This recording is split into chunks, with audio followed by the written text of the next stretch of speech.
श्री शिवाय नमस्तुभ्यं भक्तों। आज मैं आपको बताने जा रही हूँ कि आपको 16 सोमवार के व्रतों की थाली किस प्रकार लगानी है। तो सबसे पहले जब आप 16 सोमवार के व्रत रखना रखना शुरू कर रहे हैं तो आप कोई भी जो आपकी मनोकामना है उसके लिए आपको सबसे पहले संकल्प लेना है। आपको क्या करना है, संकल्प लेने के लिए आपको थोड़े से पुष्प अपने हाथ में ले लेने हैं। पुष्प लेने के बाद थोड़े अक्षत आपको साथ में ले लेने हैं और अक्षत के बाद आपको कुछ रुपए हाथ में ले लेने हैं और उसके बाद आपको गंगा जल लेना है। ये मेरे पास गंगा जल की बॉटल है। गंगा जल लेकर आपको अपने सीधे हाथ में लेना है और उसके बाद आपको संकल्प लेना है। आपकी जो भी मनोकामना है आप वो मनोकामना भगवान जी से बोलिए और कहिए कि आज मैं संकल्प लेती हूँ, और जो जो आपकी मनोकामना है अपना नाम और गोत्र बोलकर वो मनोकामना बोलिए कि मैं इस मनोकामना की पूर्ति के लिए संकल्प ले रही हूँ, मेरी ये मनोकामना पूरी कीजिएगा और मैं मेरे व्रतों को स्वीकार कीजिएगा। तो संकल्प लेने के बाद हम क्या करेंगे, सबसे पहले अब मैं आपको बताने जा रही हूँ हमें पूजा की थाली किस प्रकार लगानी है। उससे पहले मैं आपको बता देती हूँ कि जब भी आप 16 सोमवार के व्रत रखेंगे तो आपको क्या करना है। 16 सोमवार के व्रत रखने के लिए आपको सबसे पहले एक ही मंदिर में हमेशा 16 सोमवार व्रतों की पूजा करनी है। यदि आप अलग अलग मंदिर चेंज करते रहेंगे तो इतनी जल्दी आपकी जो है मनोकामना पूरी नहीं होगी। इसलिए आप एक ही मंदिर में 16 व्रतों की पूजा कीजिए और उसके बाद 16 व्रत पूरे होने के बाद आप उद्यापन कर दीजिए। तो सबसे पहले हम लेते हैं, शुरू करते हैं। सबसे पहले आपको क्या करना है, गंगा जल ले लेना है और थोड़ा थोड़ा गंगा जल आपको दोनों लोटों में डाल लेना है, एक इसमें और एक इसमें। ये आपको ध्यान रखना है कि पहले आप जल ना भरे, जल भरने से पहले आपको गंगा जल डालना है। यदि आप पहले जल भर देंगे तो गंगा जल की वो वैल्यू नहीं रहेगी, क्योंकि सबसे पहले जो है ब्राह्मण देवता बताते हैं कि हमें पहले गंगा जल डालना चाहिए, उसके बाद बाकी सामग्री इसमें डालनी चाहिए। तो यहाँ मैंने गंगा जल ले लिया है, ये जल का लोटा है और ये जो है पंचामृत का लोटा है, इसमें मैं पंचामृत बनाने जा रही हूँ। ये भी ध्यान रखिए कि आपको जब भी भोले बाबा की पूजा करनी है तो आप कोशिश कीजिए कि आप गाय का दूध लीजिए। तो मैंने यहाँ गाय का दूध लिया है। जहाँ मैं गाय का दूध, सबसे पहले पंचामृत बनाने के लिए मैंने गंगा जल डाला है, उसके बाद इसमें दूध डालेंगे। दूध डालने के बाद इसके अंदर हम डालेंगे दही। यहाँ मेरे पास दही है, ये देखिए। ये थोड़ी सी चम्मच से दही जो है आपको बिल्कुल ताजा लेकर आना है। ऐसा नहीं है कि आप 2-4 दिन पुरानी दही ले लें, नहीं, जैसे आप खुद खाते हैं ऐसे ही आप भगवान जी को साफ सुथरा अर्पण कीजिए। यहाँ मैंने दही ले लिया और इसको अच्छे से मिक्स कर लिया है। दही लेने के बाद हम इसमें थोड़ा सा घी डाल लेंगे। पंचामृत जो है 5 सामग्रियों का होता है तो उसमें घी डाल लेंगे। अब ये मेरे पास यहाँ घी है। ये घी जो है ये भी गाय का घी है। आप कोशिश कीजिए कि जो भी सामग्री लें वो गाय वाली ही यूज करें। यहाँ हम इसमें घी ऐड कर रहे हैं, दूध दही घी। और उसके बाद जो है आपको इसमें क्या डालना है, आपको इसमें शहद डालना है।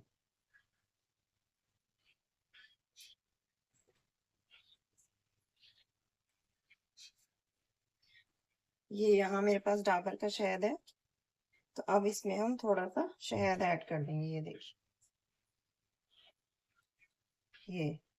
ये शहद है। तो ये जो है हमारी 5 सामग्री हो गई है, इसको हम अच्छे से मिक्स कर लेंगे। इसका रेशो आपको हमेशा याद रखना है। जब भी आप पंचामृत बनाएंगे तो आपको क्या रेशो रखना है, आपको सबसे ज्यादा जो है इसमें क्वांटिटी जल की रखनी है, उसके बाद दूध की रखनी है, उसके बाद दही की रखनी है, उसके बाद घी की और उसके बाद मीठे की। तो ये जो है क्वांटिटी धीरे धीरे आपको कम करनी है। जैसे दूध आपको लेना है 1 कटोरी, उसके बाद दही आपको लेना है ½ कटोरी, और उसके बाद घी आपको लेना है आधा से आधा कटोरी, और शहद जो है उससे भी कम मात्रा में लेना है। इसमें आप थोड़ा सा जल भी मिला लीजिए, जिससे क्या है ये थोड़ा और अच्छे से मिक्स हो जाएगा। उसके बाद आपको इसमें जल भर लेना है।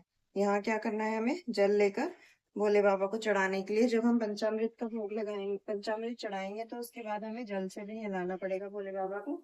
इसलिए हम यहाँ जल भर लेते हैं इसमें। तो ये देखिए, यहाँ मैंने गंगा जल डालने के बाद इसके अंदर जल भर लिया है। अब जल लेने के बाद इसके बाद हमें क्या करना है, इसके बाद हमें भोले बाबा को फूल माला अर्पण करनी होती है। तो यहाँ मैं कुछ फूल माला लेकर आई हूँ, ये मैं अपनी थाली में रख रही हूँ। फूल माला के साथ साथ मैं कुछ गुलाब के फूल भी लाई हूँ, क्योंकि वो माता सती को बहुत प्रिय है, माँ आदि शक्ति को बहुत प्रिय है, माँ गौरा को, उनके लिए और भोले बाबा को भी बहुत ही प्रिय है। उसके बाद थोड़े से आपको व्हाइट पुष्प जो है, व्हाइट फूल जो है जरूर लेकर आने हैं। व्हाइट फूल से जो क्या है, भोले बाबा बहुत ज्यादा प्रसन्न होते हैं और आपकी मनोकामना जल्दी से जल्दी पूरी करते हैं, इसलिए यहाँ आप व्हाइट फ्लावर्स ले लीजिए। ये व्हाइट फ्लावर्स भी मैंने यहाँ रख लिए हैं। इसके बाद हमें लेना है, हमें वस्त्र अर्पण करने होते हैं, तो वस्त्र अर्पण करने के लिए मैंने यहाँ मौली ली है। मौली की जगह आप जनेऊ भी ले सकते हैं। अगर आप चाहें तो जनेऊ जो है वो भोले बाबा पर चढ़ा दीजिए और मौली जो है बाकी जो शिव परिवार है उन पर चढ़ा दीजिए। तो ये मौली मैंने यहाँ रख दी है। इसके बाद हम भोले बाबा का श्रृंगार करेंगे, तो श्रृंगार के लिए मैंने यहाँ थोड़ा सा गुलाल है और ये जो है अबीर है। अबीर यहाँ लिया है और अबीर भी हम इसमें यहाँ पर रख लेंगे। इसके बाद हमें लेनी है भोले बाबा की भस्म। ये होती है भस्म। ये आपको किसी भी पूजा की शॉप पर आप जाएंगे तो आपको 20 या 25 रुपए का पैकेट मिल जाएगा। उसमें से मैंने थोड़ी सी भस्म ली है। भस्म से भोले बाबा बहुत जल्दी प्रसन्न होते हैं, तो आप कोशिश कीजिए कि भस्म भी जल्दी जरूर चढ़ाइए। भस्म चढ़ाने के बाद यहाँ मैं बेलपत्र लेकर आई हूँ। बेलपत्र भोलेनाथ को बहुत ही प्रिय है, तो यहाँ मैंने 5 बेलपत्र लिए हैं। 1 2, ये देखिए 5 बेलपत्र है और ये मदार का फूल है। ये भी आपको जरूर चढ़ाना है। ये सब जो चीजें हैं ये भोलेनाथ की प्रिय चीजें हैं, ये सब आप लेकर आए, अवश्य लेकर आए और उनको अवश्य ही चढ़ाएं। इसके बाद आपको, आप चाहें तो आप धतूरा भी ले सकते हैं। धतूरा भी आपको जरूर चढ़ाना है और यहाँ मैं धतूरा भी लेकर आई हूँ आपके लिए। और ये थोड़ी सी भांग भी है, ये देखिए ये धतूरा है और ये भांग है। इन सब सामग्रियों को आप मंदिर जरूर लेकर जाएं और भोलेनाथ पर जरूर अर्पण करें। इसके बाद हमें क्या लेना है, इसके बाद आपको मूंग के कुछ दाने लेने हैं। मूंग के दाने से क्या है, आपकी जो है भोलेनाथ जो भी मनोकामना होती है वो अवश्य पूरी करते हैं। तो आप मूंग के दाने जो है अवश्य ही चढ़ाएं। कोशिश करें कि 108 चढ़ाएं। यहाँ मैंने 108 मूंग के दाने लिए हैं जो मैं भोलेनाथ पर चढ़ाने जा रही हूँ। और हर एक दाने पर आप नमः शिवाय या ओम नमः शिवाय का जप करके चढ़ा सकते हैं। यदि आपके पास समय नहीं है तो आप ऐसे ही एक साथ भी सारी सामग्री जो है मूंग दाने की वो एक साथ चढ़ा सकते हैं। यहाँ मैंने मूंग दाने रख लिए हैं। और उसके बाद क्या है, हम यहाँ पर अक्षत लेकर जाएंगे। अक्षत जो है, अक्षत भी हमें अवश्य ही चढ़ाने हैं। यहाँ हम थोड़े से अक्षत ले लेंगे जो तिलक लगाने के बाद है। और अक्षत जब आप ले जाएं तो आप ध्यान रखें कि अक्षत का कोई भी दाना जो है टूटा हुआ नहीं होना चाहिए, आखा दाना होना चाहिए, साबुत होना चाहिए। जो चावल है बिल्कुल साबुत होना चाहिए। ये थोड़ा सा इत्र है, मोगरे का इत्र है। इत्र में भी आप इत्र लेते समय ध्यान रखें कि जब भी आप इत्र लें तो स्प्रे वाला इत्र ना लें, क्योंकि स्प्रे वाले इत्र में पेट्रोल मिला होता है। तो आप कोशिश कीजिए, जैसे मैंने यहाँ रोल ऑन वाला स्प्रे लिया है, ये जो है प्योर इत्र होता है। और पेट्रोल तो आप भोले बाबा पर नहीं चढ़ाएंगे, ये तो मैं भी जानती हूँ, तो इसलिए आप कोशिश कीजिए कि आप ये वाला इत्र लीजिए। आप ये इत्र ले जाइए। और यहाँ मैंने ये चंदन लिया है तिलक करने के लिए। ये केसर युक्त अष्टगंध चंदन है, ये भी मैं ले जाने वाली हूँ। ये देखिए। और अष्टगंध चंदन के बाद मैंने यहाँ पीला चंदन भी लिया है। पीला चंदन भी आप ले सकते हैं। पीला चंदन भी आप भोलेनाथ पर चढ़ा सकते हैं। ये सब श्रृंगार करने के बाद हमें क्या लेना है, हमें रोली लेनी है। क्योंकि जब आप 16 सोमवार के व्रत रखेंगे तो माता पार्वती की भी पूजा करेंगे। ये मैंने यहाँ रोली ले ली है माता पार्वती को तिलक करने के लिए और सिंदूर भरने के लिए। यदि आप शादीशुदा नहीं है तो आप सिर्फ तिलक करके आ सकते हैं। ये रोली ले ली है। और माता रानी के लिए थोड़े से पुष्प ले लिए हैं। ये जो है पुष्प हम माता रानी को अर्पण करेंगे। इसके बाद आपको थोड़े बहुत फल लेने हैं, जितनी आपकी श्रद्धा हो। यहाँ मैंने 2 फल लिए हैं, एक भोलेनाथ के लिए, एक माता पार्वती के लिए। आप चाहें तो आप पूरे शिव परिवार को भी फल चढ़ा सकते हैं, जैसे गणेश जी को, नंदी जी को, कार्तिकी जी को। तो आप 5 फल लेकर जाइए और सभी फल जो है एक एक करके सबको अर्पण कर दीजिए। उसके बाद आपको लेना है एक दीपक, ऐसा गोल बाती का दीपक। आप कोशिश कीजिए कि शिव मंदिर में जब भी पूजा करने जाए तो गोल बाती का दीपक लें। यहाँ मैंने गाय का घी यूज किया है। गाय का घी ही आप इसमें डालकर ले जाएं और ऐसे गोल बाती का दीपक ले जाएं। और आप चाहें, अगर आप शादीशुदा हैं तो आप इसमें 2 बाती भी जला सकते हैं और आप चाहें तो आप 1 बाती जला सकते हैं। ये हो गया हमारा दीपक। दीपक के साथ यहाँ पर मैंने लिया है ये धूप बत्ती। ये भी ध्यान रखें कि जब भी आप दीपक जला रहे हैं तो दीपक के साथ आपको धूप बत्ती जरूर जलानी है, क्योंकि कहते हैं दीपक जो है वो माँ आद्य शक्ति है और जो धूप बत्ती है वो धूप बत्ती जो है शिव भगवान का रूप है। तो इसलिए दीपक और धूप बत्ती को साथ साथ जलाने का प्रयास करें इस प्रकार से। और ये मैंने कपूर भी लिया है यहाँ पर। जब पूरी आप आरती करें इस पूरे कपूर दीप बत्ती और धूप से आप को भोलेनाथ की पूरी आरती करनी है। यदि आपको आरती नहीं आती है तो आप ऐसे ही आरती भी कर घुमाकर आ सकते हैं। उसके बाद आपको एक कपूर की भी जलाकर थोड़ी-सी ऐसे घुमाना है और आरती करनी है।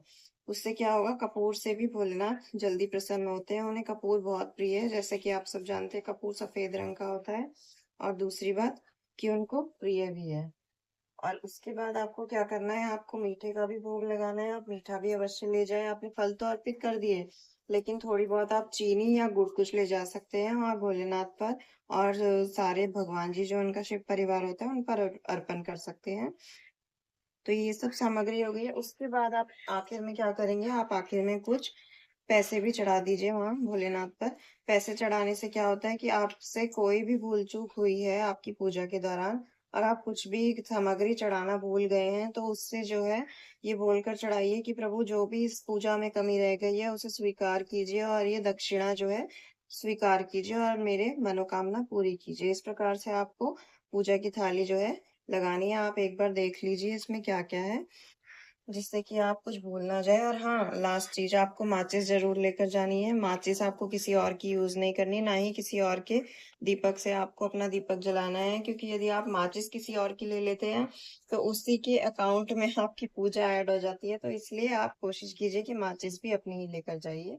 तो ये थी थाली। अगर आपको वीडियो इन्फॉर्मेटिव लगी हो और आपको मेरा वीडियो पसंद आया हो, तो प्लीज़ सब्सक्राइब कीजिए और फॉलो कीजिए और लाइक बटन को प्लीज़ प्रेस किए कर दीजिए। श्री शिवाय नमस्तुभ्यं।